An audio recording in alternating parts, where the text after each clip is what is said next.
오늘 본문 말씀은 예레미야 선지자의 간절한 부르짖음이 있습니다. 오늘 읽지 아니하였지만 예레미야 32장 2절에 이렇게 기록하고 있습니다. 그때에 바벨론 군대는 예루살렘을 에워쌌고 선지자 예레미야는 유다의 왕의 궁중에 있는 시대들에 갇혔으니 라고 기록하고 있습니다. 지금 예레미야가 어디에 있습니까? 시대들에 갇혀 있다라고 말하고 있습니다. 그리고 지금은 바벨론 군대가 예루살렘을 에워싸고 있다라고 말하고 있습니다. 오늘 읽었던 본문 가운데 1절에도 이렇게 기록합니다. 예레미야가 아직 시대들에 갇혀 있을 때에 여호와의 말씀이 그에게 두 번째로 임하니라 라고 말씀하고 있습니다. 예레미야는 아직도 시대들에 그 감옥에 갇혀 있습니다. 예레미야는 어떠한 사정이냐면 고립되어져 있습니다. 그는 누구도 쉽게 만날 수 없는 상황 가운데 있습니다. 그는 아무에게 도움을 청할 수도 없고 도움을 받을 수가 없습니다. 그의 환경과 상황은 어딜 봐도 다 막혀 있는 상황이 지금 예레미야의 상황입니다. 많은 사람들은 이러한 상황 가운데 이러한 위기에 직면하면 어떻게 하느냐? 절망하게 됩니다. 때로는 포기도 합니다. 그리고 인간의 의지를 가지고 발버둥 치기도 합니다. 2015년 1월에 미국 존스 홉킨스 대학 킴벨 암센터에서 인간의 장기에 생기는 이 암에 대해서 조사한 것이 있습니다. 이 악성 종양 조직을 떼가지고 조사를 했습니다. 31의 조직을 떼가지고 각자 다른 사람의 조직의 이 암세포 31를 떼가지고 조사를 했습니다. 놀랍게도 31 중에 22개가 무작위적 돌연변이라, 다시 말하면 원인을 알 수 없이 생기는 암세포라는 것입니다.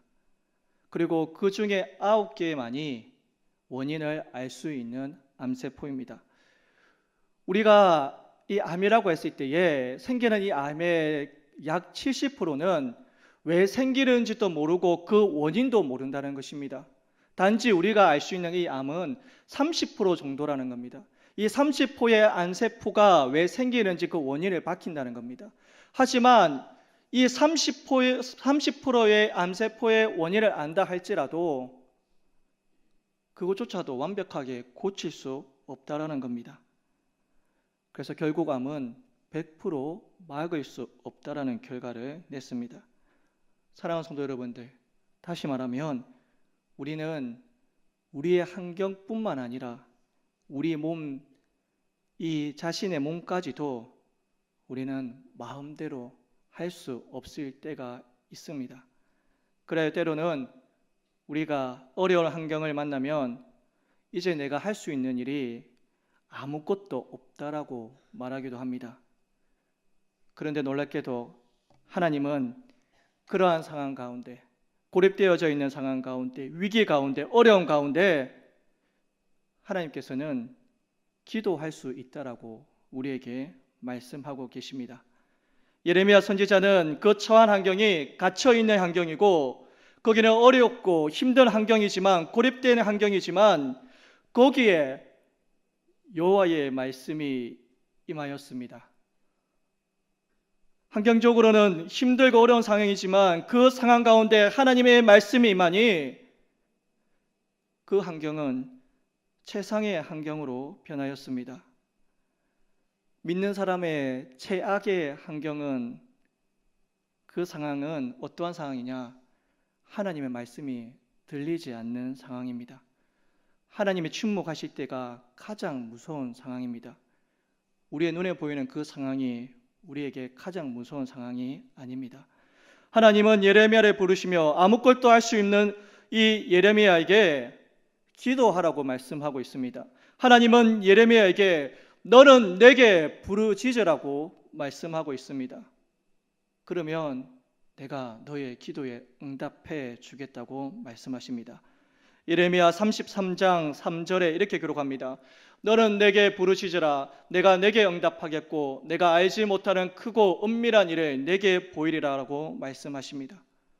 하나님께서는 예레미야에게 부르짖으라고 말씀하십니다.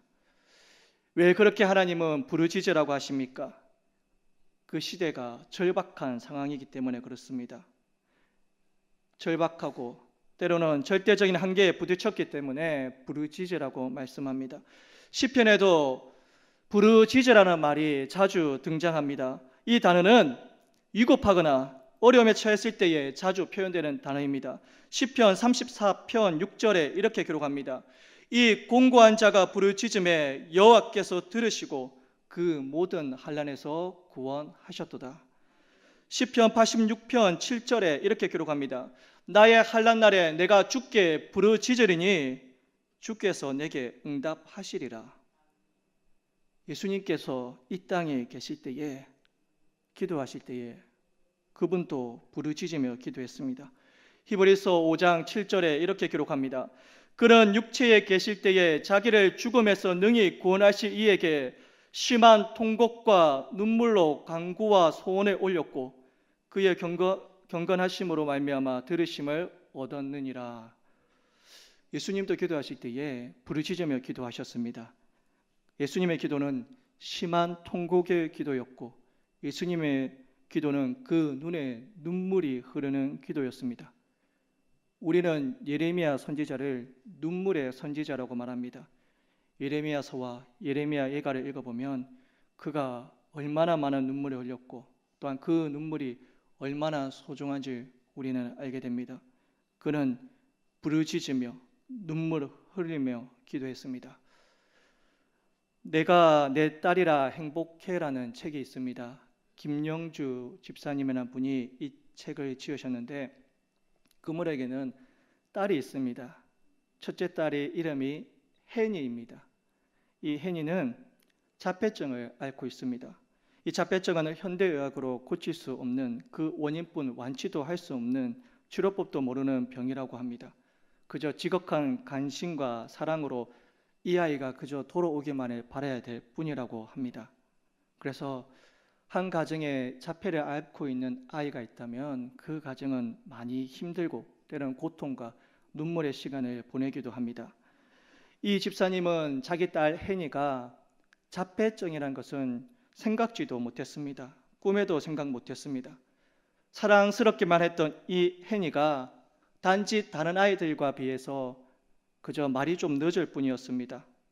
때로는 가르치지 않아도 말을 잘 듣기도 하고 스스로 기저귀를 뗄 정도로 똑똑한 아이였습니다. 그런데 해를 거듭할수록 그의 딸 혜니는 말을 잘 하지 못하는 겁니다. 그래서 불안한 마음에 병원에 찾아갔더니 자폐증이라는 진단을 받습니다. 더불어 그 이름도 생소한 야스퍼거 증후군이라고 앓고 있다라고 또 다른 병명까지도 알게 됩니다. 혜니의 어머니는 인내의 시간, 희생의 시간이 시작되었습니다. 그는 이때까지 그저 보이는 형식적인 신앙생활을 해왔던 집사님은 그제서야 하나님 앞에 나가 무릎을 꿇고 매달리기 시작했습니다. 그리고 혜니를 치료하기에 그는 머나먼 여정을 떠났습니다. 뉴질랜드로 이민을 떠났습니다. 하지만 그곳 삶도 쉽지 않았습니다. 교육도 쉽지 않고 혜니를 치료하는 것도 쉽지 않았습니다. 그러나 그들의 가족은 힘을 모아서 혜니를 치료하기 위해서, 공부하기 위해서 노력했습니다. 하나님의 신실한 인도하심이 있었습니다. 이 집사님의 눈에는 눈물이 마를 날이 없었습니다.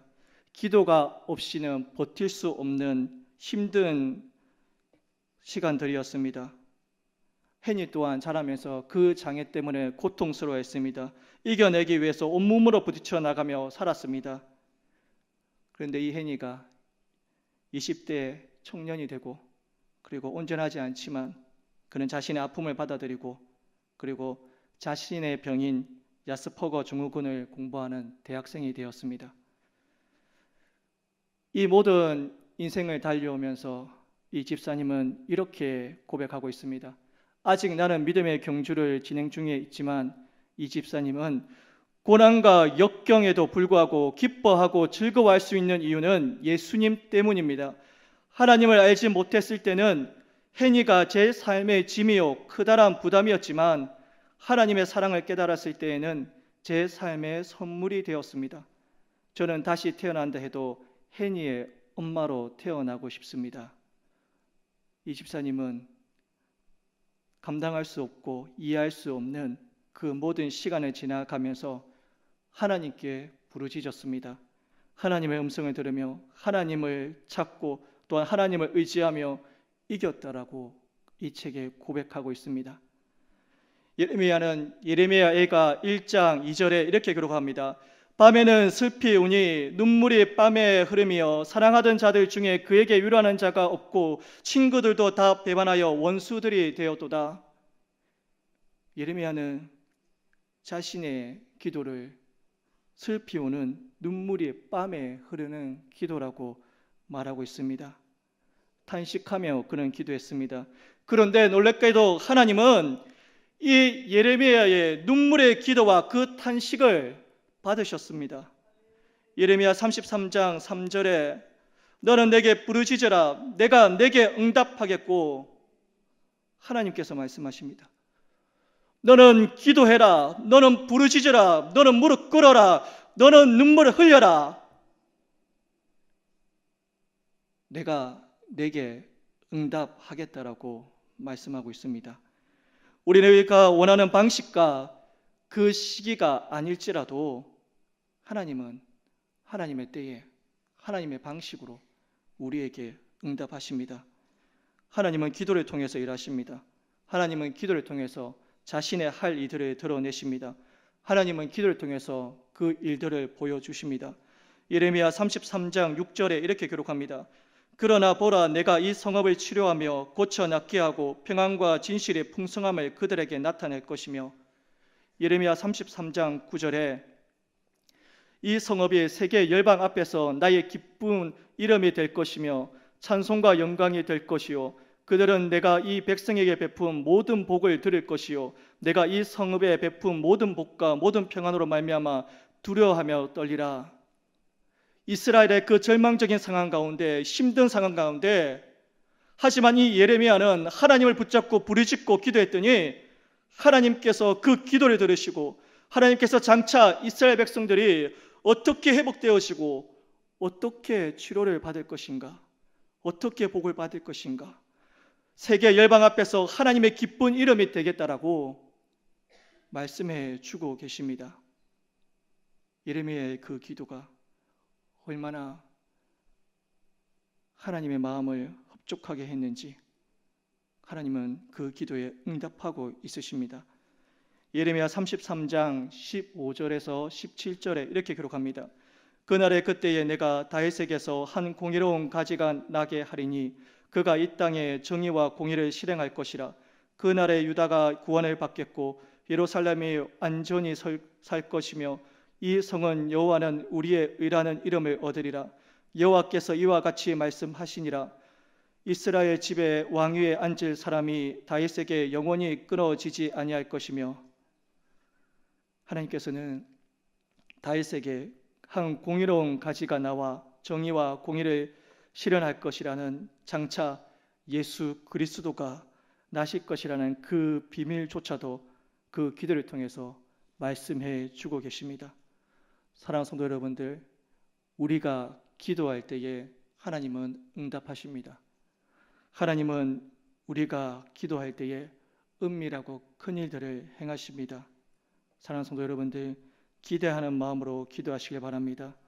하나님은 모세의 기도를 들으시고 모세를 통해서 큰 일을 행했습니다. 그 거대한 홍해가 둘로 갈라지는 역사가 있었습니다. 이스라엘 백성들은 걸어서 바다를 건넜습니다. 이스라엘 백성을 뒤쫓던 애굽의 군사들은 홍해에 수장되고 말았습니다. 사랑하는 성도 여러분들, 예수님은 나사로를 살리기 위해 그 무덤 앞에서 아버지여 내 말을 들으신 것을 감사하나이다라고 기도했습니다. 기도를 마치신 후에 나사로야 나로 하자, 그 외침 속에 나사로는 온몸과 얼굴에 배로 동인 채 무덤에서 걸어 나왔습니다. 나사로의 죽음 앞에 모두 절망하고 슬퍼하고 있을 때에 예수님은 하나님께 기도하였습니다. 하나님은 그 기도를 들으시고 응답하셔서 나사로를 일으켰습니다. 사랑하는 성도 여러분들, 우리는 무엇 때문에 기도하십니까? 무엇 때문에 부르짖으십니까? 하나님은 우리에게 내가 내게 응답하겠다라고 말씀합니다. 만일에 우리의 기도가 응답이 없고 부르짖음만 있다면 그 얼마나 허무한 기도가 되겠습니까? 그러나 우리의 하나님은 우리를 너무나 사랑하시기 때문에 나의 기도를 응답하신다라고 말씀하고 있습니다. 이 얼마나 든든한 말씀입니까? 사랑하는 성도 여러분들, 우리 하나님께 간절하고 그리고 전심을 다하여서 울부짖으며 기도하며 나가시길 바랍니다. 하나님을 인정하시며 울부짖으며 나가시길 바랍니다. 그럴 때에 모든 일을 성취하시는 하나님께서 우리의 기도를 들으시고 우리가 울부짖을 때에 그 소리를 들으시고 역사하시고 응답하여 주실 줄 믿습니다. 그러한 기도의 응답의 체험을 누리시는 성도 여러분들 되시기를 간절히 주의 이름으로 축복드립니다.